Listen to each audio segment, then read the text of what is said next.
Dobro večer svima, evo pozdravljam sve nazočne na otvorenju šahovskog kluba Vispa.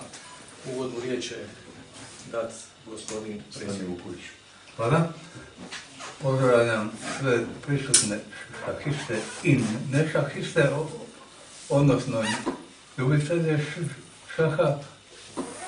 Pozdravljam načelnika grada Visa i osobno bi se i u svoje ime i u svih nas zahvalio gradu Visu što nam je omogućio dodjeljivanje ovog prostora i financijsku pomoć za nabavu šahova, satova i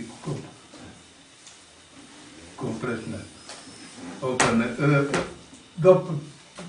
Predsjednik će kazati nešto više, ali naš osnovni cilj nije bio da se mi stvari takmičimo i tako dalje. Naš osnovni cilj je bio da učenike osnovne škole upoznamo sa šahom, tako da bismo išli do...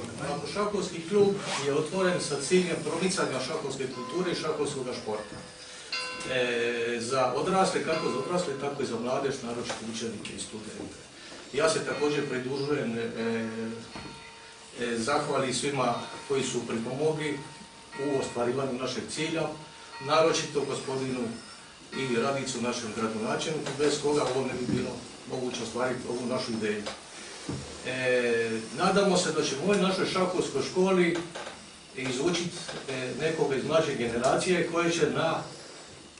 koji će postati šahovski majstor ili možda čak i velemajstor, to bi naša bila želja, koji bi na nekim turnirima na vrhunskom nivou spomenuo se svojih prvih šahovskih poteza koje je naučio s nama u ovoj školi.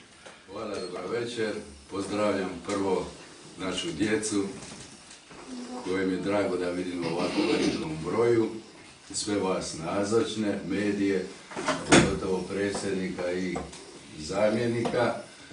Ovo je još jedan primjer kako ovdje u gradu Visu i na otoku Visu se neke stvari mogu izrealizirati ako imamo ljude koji žele dati dio sebe da bi napravili bolji život u ovom gradu, na način da volontiraju, da organiziraju ovo sve, da okupe djecu, da daju svoje slobodno vrijeme, da nam bude bolje, pogotovo ovim zimskim mjesecima, a grad će uvijek takve stvari podržavati i u prostornom i u materijalnom dijelu. I posebno mi je drago što znamo da je šahovski klub funkcionirao do negdje prije otprilike 5-6 godina kad se uglasio i evo da je opet započeo sa radom. Uz ove ostale aktivnosti koje imamo u gradu Visu, ovo je još jedna dodatna aktivnost.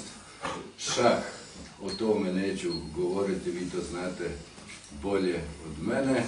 I nadam se, evo kao što je dopredsjednik rekao, da ćemo imati svakim danom sve više i više djece, da će ovi prostori možda biti i mali i da će na kraju netko od vas postati velemajstor, majstor, možda prvak Hrvatske, prvak Europe, prvak svijeta i da ćemo se ponositi i da ćemo se sjetiti ovog dana. Hvala vam lijepa, želim vam uspješan rad.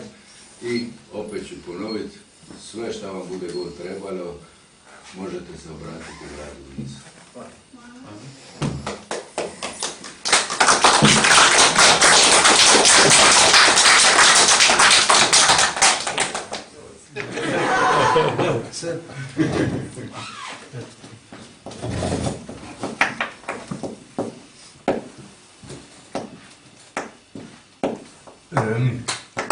Bravo.